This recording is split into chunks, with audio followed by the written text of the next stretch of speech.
का नीले ड्रम वाला मामला जब सामने आया था तो जिसने भी वो कहानी सुनी उसे यकीन नहीं हुआ कि कोई महिला ऐसा कर सकती है। लेकिन अब जो खबर दिल्ली से सामने आई है वो उससे भी ज़्यादा खौफनाक है, उससे भी ज़्यादा चौंकाने वाली है। दिल्ली में एक बहू ने संपत्ति के लालच में अपनी बुजुर्ग सास के साथ ऐसा बर्ताव किया जो कोई अपने दुश्मन के साथ भी नहीं करता। आफरीन नाम की इस महिला ने पहले चाय में डिप्रेशन की दवाई मिलाई, अपनी सास को बेहोश किया। जब सास अचेत हो गई तो उस पर ताबड़तोड़ कई बार हथौड़ों से वार किया गया।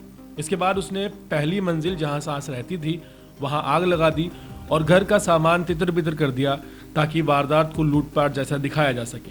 जब सास की मौत हो गई तो आफरीन ने पुलिस को फोन करके कहा कि घर में 4 बदमाश घुस आए थे और सब कुछ लूट कर भाग गए।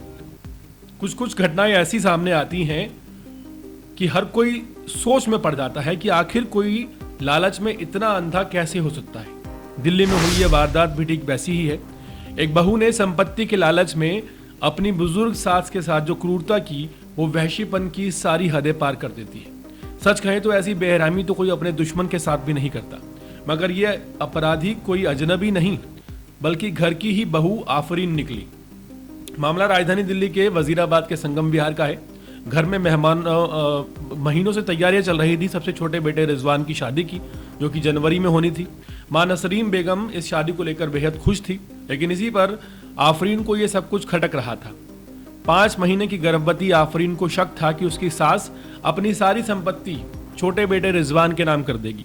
यही शक धीरे धीरे उसके अंदर जहर की तरह भरता गया और आखिरकार उसने एक खौफनाक योजना बना डाली। 19 नवंबर की सुबह घर में सिर्फ 2 लोग थे, आफरीन और उसकी सास नसरीन। बाकी लोग रोज की तरह अपने कामों पर निकल चुके थे। इसी मौके का इंतजार कर रही थी आफरीन। उसने पहले चाय में डिप्रेशन की दवाई मिलाई, फिर अपनी सास को दी। कुछ ही मिनटों में नसरीन अचेत होकर गिर पड़ी। अब आफरीन को कोई रोकने वाला नहीं था। सास के बेसुध होते ही पहले उसने उसके हाथ पैर बांध दिए ताकि किसी तरह की हलचल की गुंजाइश न रहे। फिर वो पहले से छिपाकर रखा हुआ हथौड़ा ले आई और बस ताबड़तोड़ एक के बाद एक कई बार अपनी सास पर उसने किए। और उसके बाद आफरीन यही नहीं रुकी।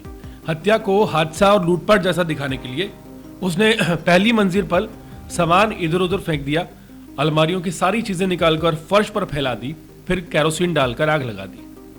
यही नहीं, रिजवान की शादी के लिए जो नए कपड़े लाए गए थे, जो बड़े प्यार से नसरीन ने खरीदे थे, उन्हें भी शव के साथ जलने के लिए डाल दिया। उसे लगा कि जलता हुआ घर, बिखरा हुआ सामान और जला हुआ शव देखकर कोई ये नहीं मानेगा, कोई भी मान जाएगा कि लूटपाट बदमाशों ने ही की होगी। और ठीक ऐसी ही योजना आफरीन ने पुलिस को फोन करके बताई कि 4 बदमाश घर में घुस आए हैं, उन्होंने लूटपाट की है, सास को मार दिया है और आग लगाकर भाग गए हैं। लेकिन एक कहावत है कि झूठ के पैरों में दम नहीं होता। पुलिस को तो सबसे पहले उसके बयान पर शक हुआ। जब बार बार उससे तफ्तीश की गई, आफरीन हर बार एक नया मोड़ देती, अपना बयान बदल देती। उधर एफएसएल की टीम को कुछ तथ्य मिले जिनमें केरोसिन की खुशबू आना और एक हथौड़ा नजर आया। जले हुए कपड़ों को मिलाकर जो ताजा ब्रीफकेस था वो घर से मिला जिसमें आग पहले लगाई गई थी। यह सबूत आफरीन की तरफ इशारा कर रहे थे। पुलिस ने जब सख्ती से पूछताछ की तो उसने अपना जुर्म कबूल कर लिया।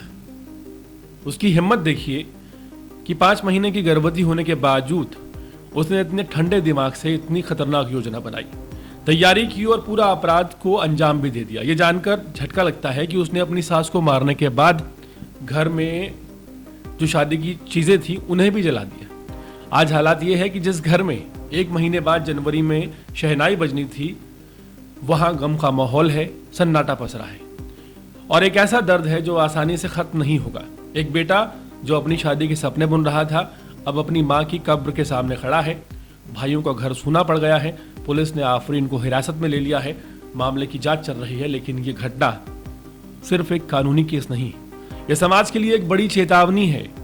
लालच, शक और नफरत मिलकर इंसान को किस हद तक गिरा देते हैं। और सबसे बड़ी बात यह है कि जो महिलाएं गर्भवती होती हैं या फिर आप कह सकते हैं कि महिला होने का ही कहीं ना कहीं इस बात का फायदा उठाया जाता है। इस तरह के कई मामले सामने आते हैं, लेकिन हैरानी इस बात की है कि 19 नवंबर का ये मामला है, आज 25 तारीख हो चुकी है। खबर दबा दी गई या खबर मिटा दी गई। खबर की हत्या किसने की, एक बड़ा सवाल है। लेकिन ये खबर इतनी बड़ी है कि किसी को भी सोचने पर मजबूर कर दे और किसी के भी इस खबर की जघन्यता को सोचकर और रोंगटे खड़े हो जाएं कि एक घर की ही बहू इतनी क्रूरता कर सकती है कि अपनी सास को बेहोश करे और लिटरली हथौड़ों से उसके सिर पर इतने वार करे कि वो मर जाए, और उसके बाद पूरी योजना को एक प्लानिंग के तहत पुलिस को भी डिस्क्राइब कर दे। हाल फिलहाल महिला को गिरफ्तार कर लिया गया है और उम्मीद है कि पुलिस कड़ाई से कार्रवाई करवाएगी।